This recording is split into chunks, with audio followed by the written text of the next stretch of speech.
எல்லா குழந்தைங்களுக்கும் என்னோட வணக்கம். நான் உங்க தீபிகா அருண். கதை சொன்னவர் கதையில அடுத்து யாரை பத்தி கேட்க போறோம்னு ஆர்வமா இருக்கீங்களா குழந்தைங்களா? உங்களுக்கு இந்த தொடர் பிடிச்சிருக்கா? கடந்த 3 வாரமா கேட்ட கதைகளை பத்தி உங்களோட கருத்துக்களை எனக்கு கண்டிப்பா தெரிவிங்க. அப்பதான் அடுத்தடுத்த கதையை சொல்றதுக்கு எனக்கும் ஆர்வமா இருக்கும். சரி, இன்னி கதையை கேட்கலாமா? ஆத்தங்கரையில ஒரு பெரிய மரம் இருந்தது. அந்த மரத்தோட அடியில இருந்த ஒரு பொந்துல ஒரு அம்மா முயலும் 4 குட்டி முயல்களும் வசிச்சு வந்தாங்க. ஒரு நாள் அம்மா முயல் குட்டி முயல்களை பார்த்து, நான் கடைக்கு போய் ரொட்டி வாங்கிட்டு வரேன், நீங்களும் வெளியே போறதுன்னா போலாம், ஆனா ஒன்று மட்டும் ஞாபகத்துல இருக்கட்டும், அந்த மெக்ரெகார் தோட்டத்து பக்கம் மட்டும் போயிடாதீங்க. அந்த மனுஷன் ரொம்ப பொல்லாதவர். முன்னாடி ஒரு தடவை உங்க அப்பா அவர்கிட்ட மாட்டிக்கிட்டு ரொம்ப கஷ்டப்பட்டாரு. அதனால அங்க மட்டும் போகவே போகாதீங்க அப்படின்னு எச்சரிக்கை பண்ணிட்டு கொடையையும் கூடையையும் கையில எடுத்துக்கிட்டு புறப்பட்டுட்டாங்க. அம்மா போனப்புறம் முயல் குட்டிங்க 4ம் பொந்த விட்டு வெளியில வந்ததுங்க. அந்த 4 குட்டியில 3 குட்டி ரொம்ப சமத்து. கடைக்குட்டி பீட்டர் இருக்கே, அதுக்கு குறும்பு ரொம்ப ஜாஸ்தி. அம்மா சொல்ற பேச்ச கேட்கவே கேட்காது. என்ன, நீங்களும் அப்படிதானா? அம்மா சொல்ற பேச்ச கேட்க மாட்டீங்க தானே? சேட்டை பண்ணுவீங்கள, குறும்பு பண்ணுவீங்க தானே? உங்களை மாதிரி தான் அந்த பீட்டரும். அது நேரா எங்க போச்சு? அதேதான், மெக்ரெகார் தோட்டத்தை நோக்கி ஓட்டம் பிடிச்சிது. தோட்டத்து கதவுக்கு அடியில சின்ன இடைவெளி இருந்தது. அது வழியா அது உள்ள போச்சு. உள்ள நுழைஞ்ச பீட்டர் அங்க இருந்த காய்கறியை எல்லாம் கடிச்சு கடிச்சு ருசி பார்த்துச்சு. ருசி பார்த்துக்கிட்டே தோட்டத்தை சுத்தி வந்தது. அப்போ அது தோட்டக்காரரை பார்த்துடுச்சு. தோட்டக்காரரும் அதை பார்த்துட்டாரு. அப்புறம் அவர் சும்மா இருப்பாரா? கையில தடியை எடுத்துக்கிட்டு குறும்புக்கார பீட்டரை துரத்த ஆரம்பிச்சாரு. பீட்டர் அங்கேயும் இங்கேயும் ஓடிச்சு. வந்த வழியவே திரும்ப நினைச்சுது. ஆனா அதுக்கு வழி தெரியல. ஓடும்போது பீட்டரோட காலில் இருந்த செருப்பு 2ம் கயண்டு கீழே விழுந்துருச்சு. அதுவும் ஒரு விதத்துல நல்லதுதான். செருப்பு இல்லாததுனால பீட்டர் வேகமா ஓடிச்சான். சீக்கிரமா எளிதா அந்த இடத்த விட்டு தப்பி ஓடி இருக்க முடியும் தான். ஆனா அதோட துரதிருஷ்டம், வழியில இருந்த ஒரு முள் செடியில அதோட சட்டை மாட்டிக்கிச்சு. பீட்டர் பலமா இழுத்து இழுத்து இழுத்து பார்த்துது. சட்டையை எடுக்க முடியல. இனியும் இங்க இருந்த ஆபத்துங்கிறத புரிஞ்சுக்கிட்டு பீட்டர் சட்டையை அங்கேயே விட்டுட்டு ஓடிச்சான். பீட்டர் ஓடும்போது வழியில ஒரு கூடம் இருந்துச்சு. தோட்ட சாமான்களெல்லாம் போட்டு வைக்கிற அந்த கூடத்துக்குள்ள பீட்டர் நுழைஞ்சு அங்க இருந்த ஒரு பூவாளிக்குள்ள தாவிச்சான். அந்த வாளி காலியா இருக்கக்கூடாதா? ஆனா அது முழுக்க தண்ணி இருந்துச்சு. பீட்டரால உள்ள இருக்க முடியல. ஆனாலும் என்ன பண்றது? துரத்திட்டு வந்த அந்த தோட்டக்காரரும் அந்த கூடத்துக்குள்ள வந்துட்டாரு. கூடத்தோட மூல முடுக்கெல்லாம் தேடி தேடி பார்த்தாரு. பீட்டரை காணோம். அந்த சமயத்துல தானா அஸ்கு அஸ்கு அப்படின்னு பூவாளிக்குள்ள இருந்து சத்தம் வரணும். தும்மல் சத்தத்தை கேட்டதும் தோட்டக்காரருக்கு விஷயம் விளங்கிடுச்சு. திருட்டு பயலே, இங்கதான் ஒளிஞ்சுக்கிட்டு இருக்கியா அப்படின்னு கேட்டுக்கிட்டே பூவாளியை நோக்கி வேகமா ஓடி வந்தார். அதுக்குள்ள பீட்டர் வாளிக்கு பக்கத்துல இருந்த ஜன்னல் வழியா வெளியில தாவிச்சு தலை தெறிக்க வேகமா ஓடிச்சு. தோட்டக்காரரும் அந்த ஜன்னல் வழியா குதிச்சிருப்பாரு. நல்ல காலம், அந்த ஜன்னல் சின்னதா இருந்தது. அதனால அவரால் குதிக்க முடியல. அலுத்து போய் அவர் திரும்பி போயிட்டாரு. பீட்டர் தோட்டத்தோட ஒரு மூலையில போய் அங்க உட்காந்து இளப்பாரிச்சான்.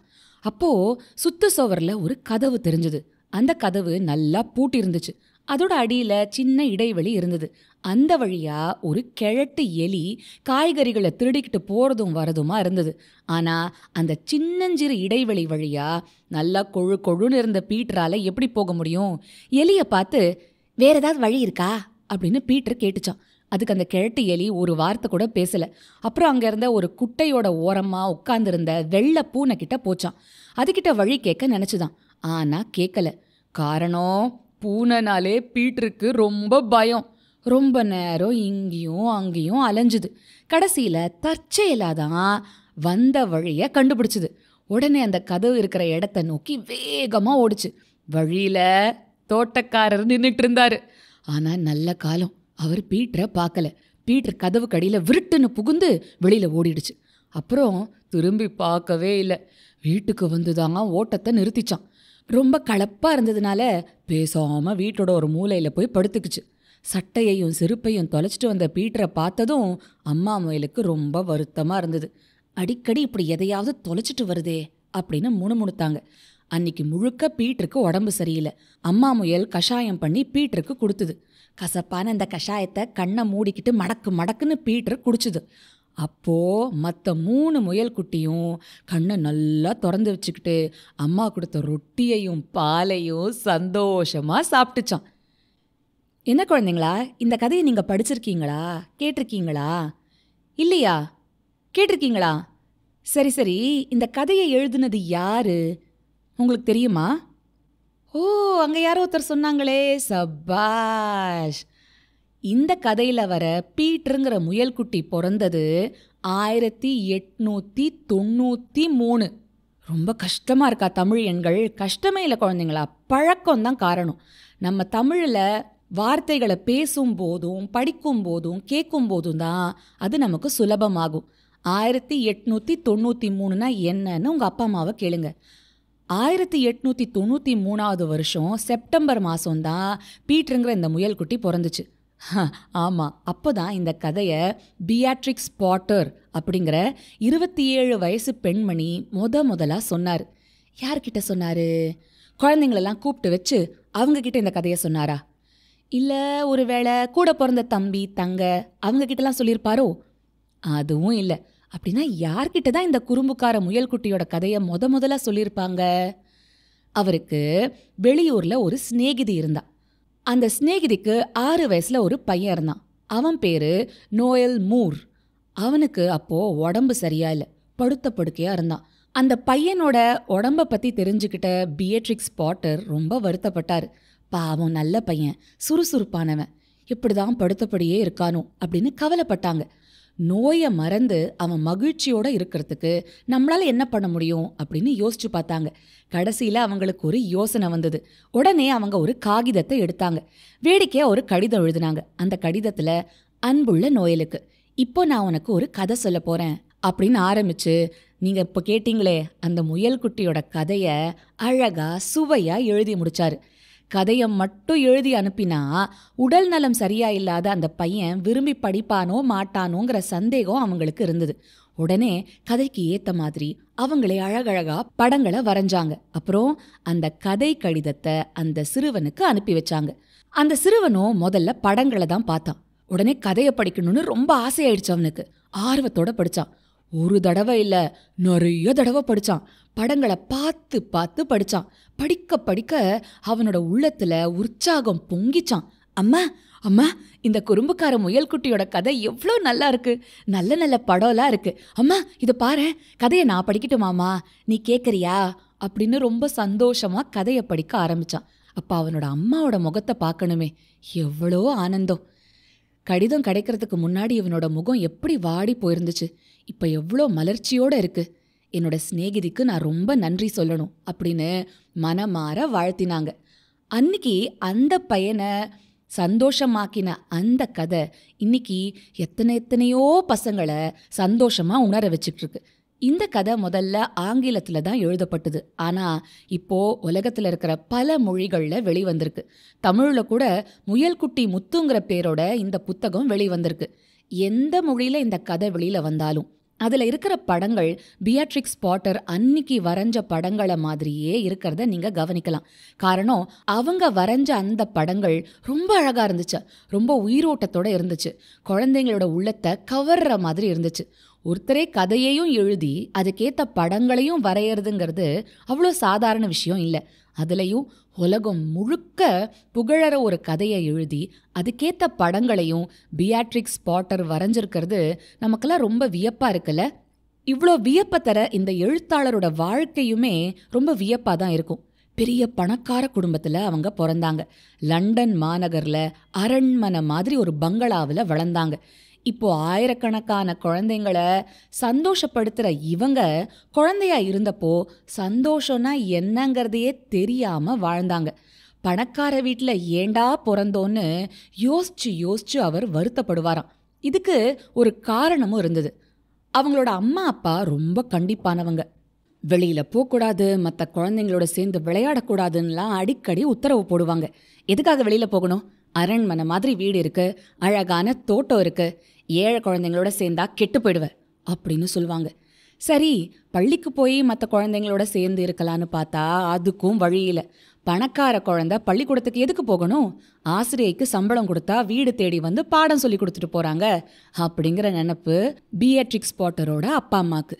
அதனால வீட்டிலேயே கல்வி சொல்லி கொடுக்கறதுக்கு அவங்களுக்கு ஏற்பாடு பண்ணியிருந்தாங்க. ஓடி ஆடி தோழிகளோட விளையாடுற வயசுல கட்டி போட்ட மாதிரி வீட்டுக்குள்ளேயே வச்சிருந்தா எப்படி இருக்கும்? வீடே ஒரு பெரிய சிறைச்சாலையா பியட்ரிக்ஸ் பாட்டருக்கு தோணுச்சு. ஒரு தடவை அவங்களோட பெற்றோர்கள் அவங்கள ஸ்காட்லாண்டுக்கு கூட்டிட்டு போனாங்க. அங்க சில நாட்கள் தங்கி இருந்தாங்க. அப்போ சின்ன பொண்ணா இருந்த பாட்டருக்கு சில நண்பர்கள் கிடைச்சாங்க. யார் தெரியுமா அந்த நண்பர்கள்? முயல், அணில், வாத்து, இதுங்க தான். இதுங்களோட நெருங்கி பழக பழக பாட்டருக்கு ரொம்ப சந்தோஷமா இருந்தது. பகலெல்லாம் அந்த நண்பர்களோட விளையாடுவாங்க. ராத்திரியில அந்த நண்பர்களை வச்சு ஏதாவது கற்பனை பண்ணிக்கிட்டே இருப்பாங்க. அவங்களோட கற்பனை வீண் போகல.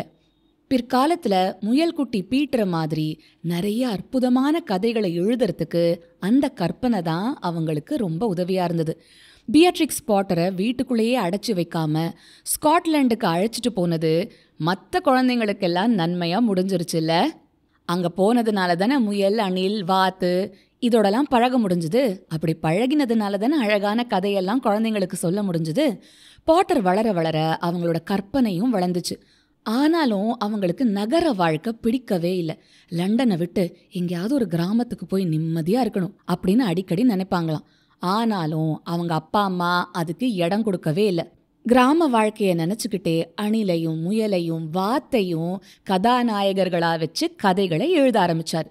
35 வயசு ஆகிறதுக்குள்ளேயே அவரோட கதைகளுக்கெல்லாம் ரொம்ப புகழ் கிடைச்சிருச்சு. உலகத்தோட பல பாகங்கள்லயும் இருக்கிற குழந்தைகள் ஆவலா படிக்க ஆரம்பிச்சிட்டாங்க.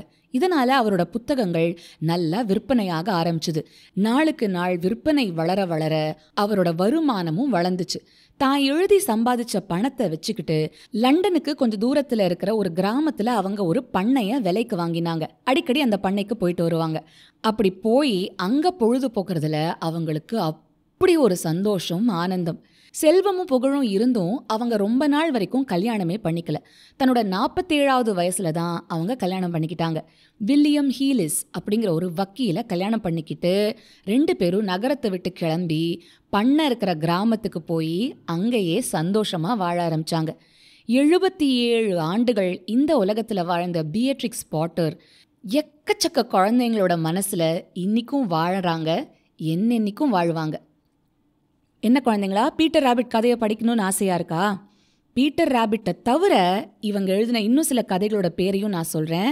அதையும் நீங்கள் பக்கத்தில் இருக்கிற ஒரு நூலகத்துக்கு போய் தேடி கண்டுபிடிச்சு படிக்கிறீங்களா?